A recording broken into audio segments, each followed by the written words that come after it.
What's up you guys, how's it going? This is Evacuation here, and today I'm gonna show you guys an updated version for my Shaddoll deck.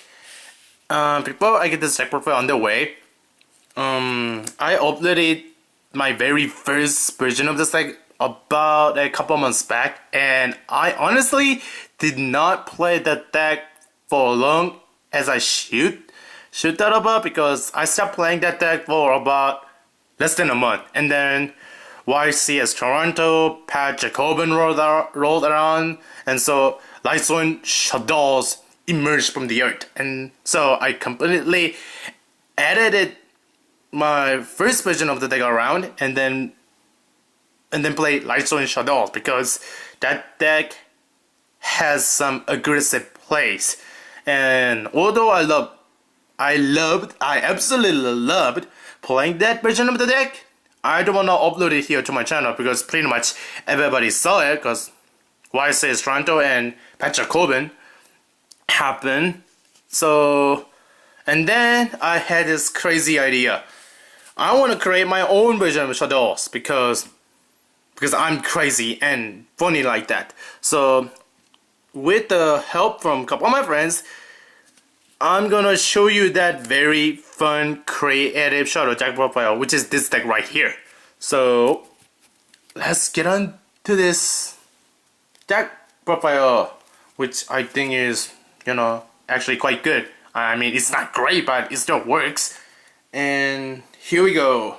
So 2 copies of Shaddoll Beast. But like the longest time, this is the one Shaddoll whether I wonder about playing the third copy or not.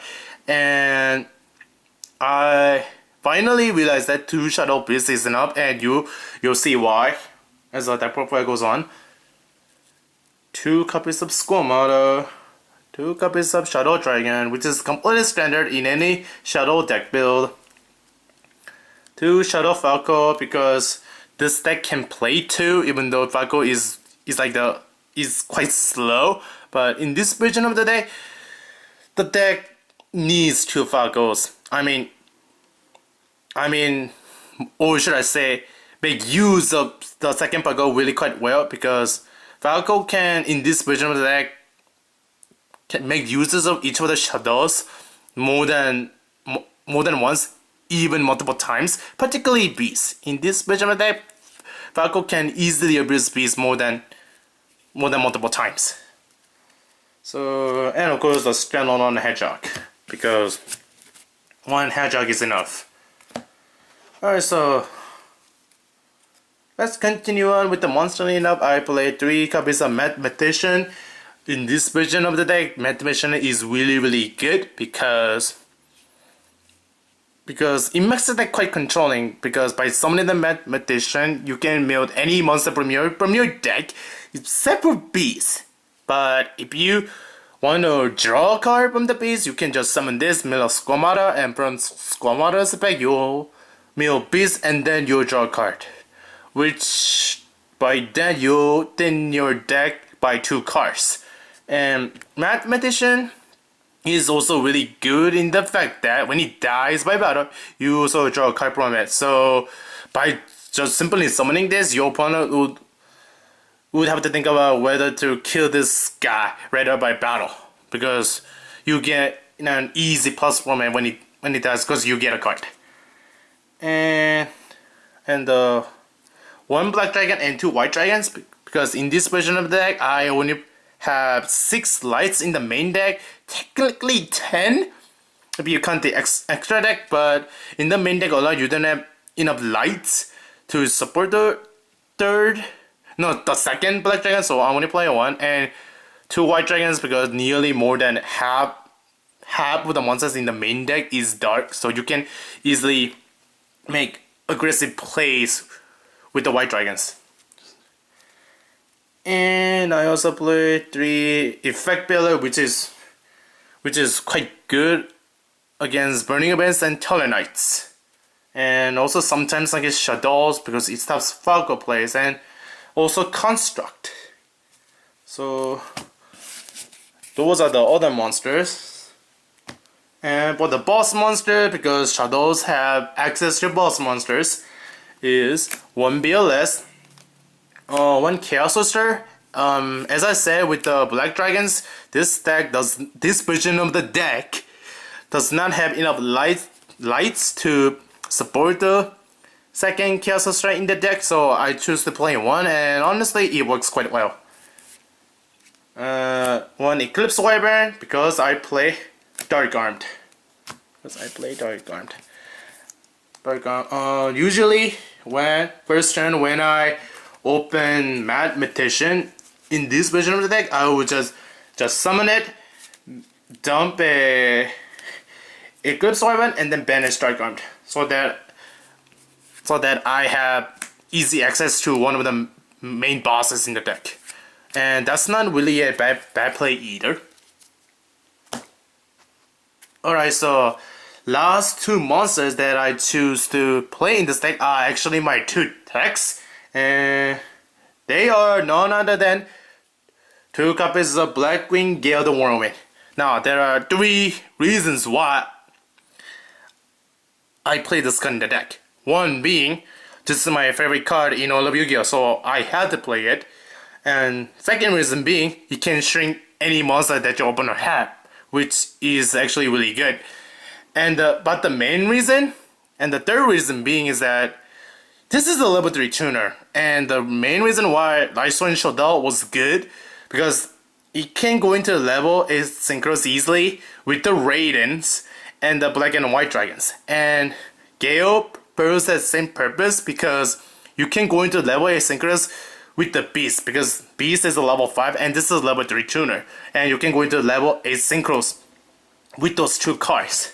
So yeah, Gale is really good, and actually it has a huge impact on the meta right now because Gale is, you know, OP, broken. But the spells, there are only 10, which are just, you know, 3 Upstart Goblins, 3 Shaddoll Fusion, Soul Charge, Allure, Foolish, and 1 Super Poly. So those are the spells. Now for the traps, there are only 6, and those 6 are 1 Compulse, 3 Vanities, and 2 Sinister Shadow Games. Because if you look at the monster lineup, I only play 9 Shaddolls, and by the game reaches like the mid to late game stage, you're gonna run out of Shaddolls, or should I say that you run out of Shaddolls rather quickly. In fact, so quickly that running the third copy, it becomes dead. So 2 Sinister Shadow Games is enough in the deck. Now, the extra deck is 2 Construct. There are like no reason to play the third Construct because Super Poly isn't 1. I mean, you can still play the third Construct, but 2 Construct at the moment is fine. 2 Winda. 1 Leo. This card is really good against Burning Abyss because it cannot be targeted by their Karma Cut and Phoenix Wing Blast. And this is a beast with 31 attack, and the only way they can get rid of this card is to make an Asa Golem Giga play. So Leo is good against that matchup. 1 Armades, 1 Goya Guardian. I honestly do not go into this card very much, but having access to it is nice. 1 Iconic Magician. I don't play Black Rose in the extra deck anymore because Iconic Magician is better because it is more controlling, because when this is Synchro Summon, you get 2 counters, and then you use 2 counters to pop 2 cards that they have, and since this is a light, you can Shaddoll Fusion it away to make a construct to gain further control on the board. So yeah, 1 Crimson Blader.